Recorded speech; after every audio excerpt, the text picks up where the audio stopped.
आपके लिए लेकर आए हैं बहुत ही इम्पोर्टेंट टॉपिक, जो कि कक्षा 10 के अनिवार्य संस्कृत का पहला अध्याय है, जिसका नाम है वाराणसी। ठीक है, तो इसमें हम वाराणसी का पहला टॉपिक करेंगे। संदर्भ और प्रसंग में लिखाता हूँ और जो है व्याख्या अपने से बोलूँगा। ठीक है, तो आप लोग लोड कर लीजिएगा उसे।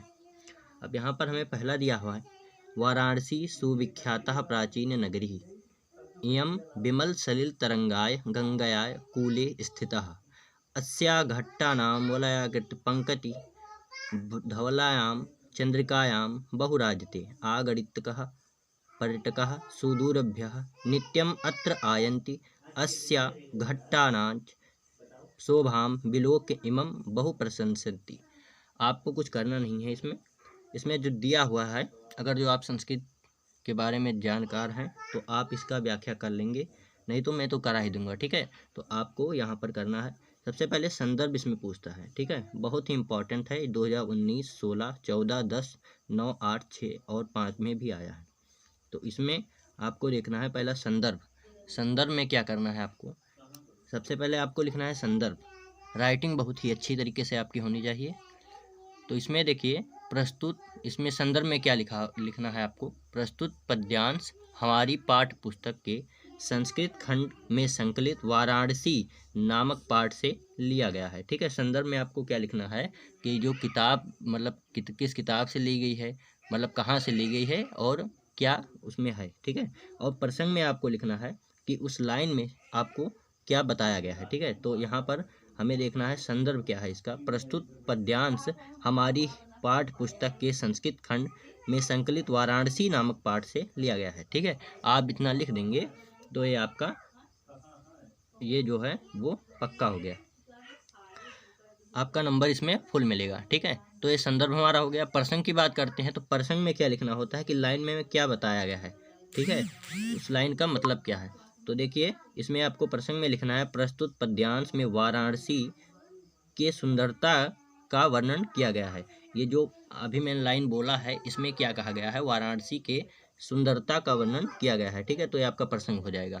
उसके बाद में व्याख्या देखिए, व्याख्या इसमें लिखा है, लाइन को पढ़ते हैं उसके बाद में व्याख्या करेंगे साथ ही साथ। ओके, इसमें लिखा है वाराणसी सुविख्याता प्राचीन नगरी।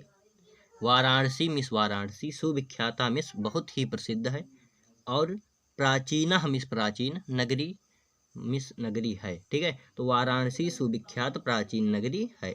इयम विमल सलिल तरंगायः, इयम विमल सलिल तरंगाय मतलब यह स्वच्छ जल की तरंगों वाली, स्वच्छ जल की तरंगों वाली, विमल सलिल तरंगायः, तरंगायः यह स्वच्छ जल तरंगों वाली गंगा के तट पर क्या है, कूले स्थितः, कूले मिस तट पर। ठीक है, कूले मिस तट पर, स्थितः मिस स्थित है, मतलब यह स्वच्छ जल की तरंगों वाली गंगा के तट के पर स्थित है। ठीक है, आगे क्या है, अस्या घट्टाम वलयाकृत पंकति धवलायाम चंद्रिकाय बहुराजते। इसका मतलब क्या होगा, इसका मतलब ये होगा कि अस्या घट्टायाम मिस इसके घाटों, अस्या घट्टायाम मिस इसके घाटों, क्या लिखा है, अस्या घट्टायाम वलयाकृत पंकितः धवलायाम चंद्रिकाय बहुराजते, मतलब इसका मतलब यह है इसके घाटों की वलयाकृत मिस घुमावदार।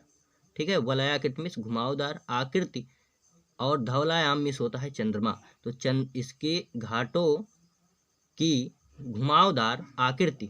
ठीक है, घुमावदार आकृति, और लिखा हुआ है इसमें चंद्रिकाय बहुराजते, मतलब इसका मतलब यह है कि चंद्रमा की सफेदी में चांदनी में बहुत सुंदर लगती है। ठीक है, तो आगे बढ़ते हैं। यहाँ पर लिखा है पर्यटकः सुदूरभ्यः नित्यम अत्र आयन्ति, पर्यटक।